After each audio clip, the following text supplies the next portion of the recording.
Well, as announced on Pokemon Day, the 7-star Charizard raid has returned. The first of the 7-star raids to actually come back around again, and quite frankly, this is a good thing. Considering the first time around this raid came out within a month of the game coming out, not everybody was ready for that raid when it happened, myself included. So it's nice that they brought it back around just so we'd have another shot at it.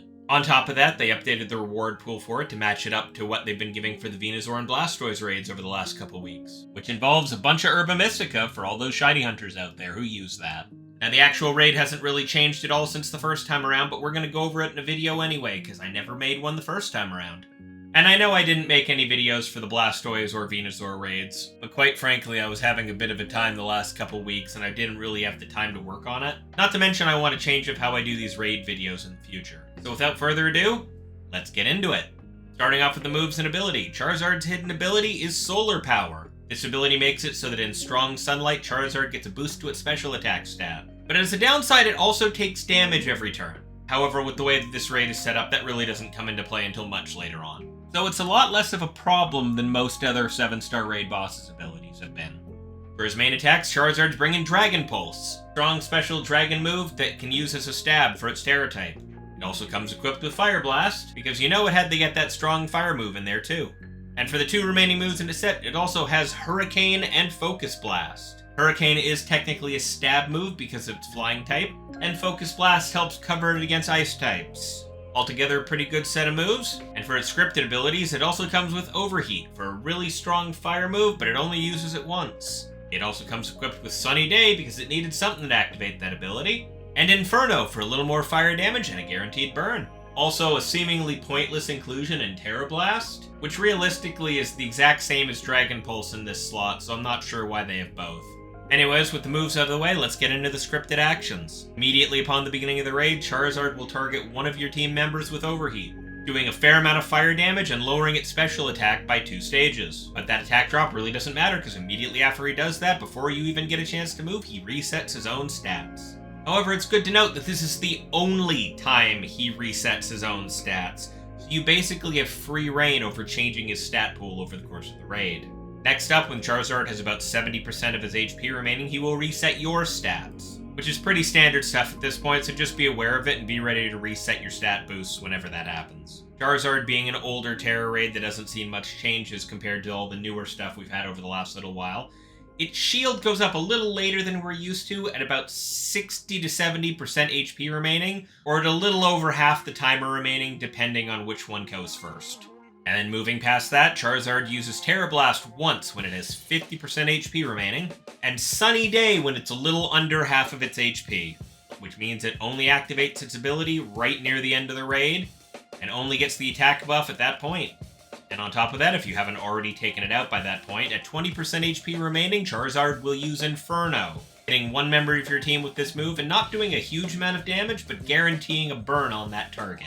However, by that point of the raid, you're probably already mostly ready to take him out, so honestly, he might not even get a chance to do it. Now, going into general tactics for this raid, this is a lot more straightforward than some of these raids have been in the past. Considering this was the very first 7-star raid and they hadn't really figured anything out yet at that point to make it super challenging, we're used to all of this by now. He doesn't have any moves that boost his attack or defenses, so you can just kind of coast through the raid right up until the 40% mark when you use a Sunny Day. And then you might have to worry about the attack boost. And I say maybe in that scenario because by the time 40% of his HP is left, you're probably entirely set up and ready to finish him off in a single hit.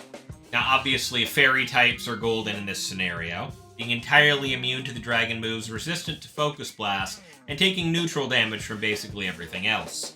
Mix that with a typing that also resists fire, like Water type for instance, and you're pretty set defensively. Also, with Charizard only resetting its own stats once towards the beginning of the raid before you even get to have your first turn, you can go absolutely buck wild on lowering his stats and he literally can't do anything about it. And considering how long it takes him to put up the shield, you have ample opportunity to drop the fake tears or whatever other moves you want in there to lower his stats ahead of time. And basically just make the raid a non-issue. Now, I know this 7-star raid's old, and there's a lot of builds we've been using forever that were originally designed to take out this raid specifically, but just in case you're looking for something, here are my builds for taking out the 7-star Charizard. First up, we have the absolute classic raid build for taking out Tera Raids, Azumarill. Azumarill earned its stripes in this raid originally the first time around, and just continues to be a powerhouse in Tera Raids ever since. Being Water Fairy, it's completely resistant to every move in Charizard's arsenal except Hurricane. And with Light Screen to lower the incoming damage, Belly Drum to maximize its attack power, and Play Rough to dish out all the damage, it's a super heavy hitter that can do a lot of damage to this Charizard really fast. And you probably won't have to use it, but just in case, you can use Rain Dance as well to lower the damage on Charizard's fire moves and get rid of the sun so it doesn't get its solar power bonus. And just in case you're unaware, on Azumarill, the huge power ability doubles its attack stat, so you get even more damage out of this thing. Next up on the support side of things, we have... No, you already know, I'm not doing this today. For a mixture of offense and support in this raid, we have Primarina. The same typing as Azumarill, you already know this thing's a defensive powerhouse in this scenario. With Light Screen to half the incoming damage, Calm Mind to boost its special attack and special defense so it takes less damage and hits harder. Primarina uses Moonblast to dish out a fair amount of damage in this scenario. But on top of being able to hit hard with Moonblast, Primarina can also use Life Dew to heal its teammates if the need comes around. This build isn't quite as quick to get offensive as Azumarill is, but if you need a little extra support in there because your team's struggling with this is just as good as anything. And if you're just trying to farm Herba Mystica in this raid and teammates are hard to come by, and good teammates are even harder to come by, here's how you can solo the 7-star Charizard raid with Armarouge. Armarouge is a little bit of a weird pick here, but the Flash Fire ability makes it completely immune to Charizard's fire attacks. Simply start off the raid with a Light Screen, and immediately start hitting it with Mystic Fire. Every time you land a Mystic Fire, it's going to lower Charizard's special attack stat by 1 stage, meaning you can comfortably nerf Charizard's attack power right out of the gate. Now in my playtesting of this, I found that only 4 of them are really necessary, but you can keep going and give all 6 stat downs to special attack if you want. You have the time, and simply drop 3 Acid Sprays on it to lower its special defense to -6, making sure to reset that Light Screen when you have the chance, and then go Tera Dragon and Dragon Pulse the hell out of it. Now the minute you Terastallize, you are going to leave yourself open to Dragon Pulse or Tera Blast. However, if you've kept Light Screen up and you've dropped his special attack to -4 like I said, it's only doing 50 damage a hit. Quite frankly, this build only has any level of trouble occasionally because you get confused from the hurricanes he keeps hitting you with, and occasionally just do damage to yourself instead of taking your turn. But aside from that, Charizard goes down pretty easy. Thank you for watching this video. If you like my Tera Raid content, make sure to like, comment, subscribe. It really helps the channel and helps it grow.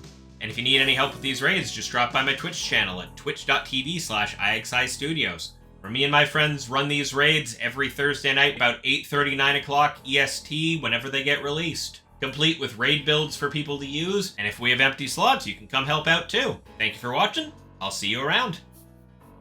Peace.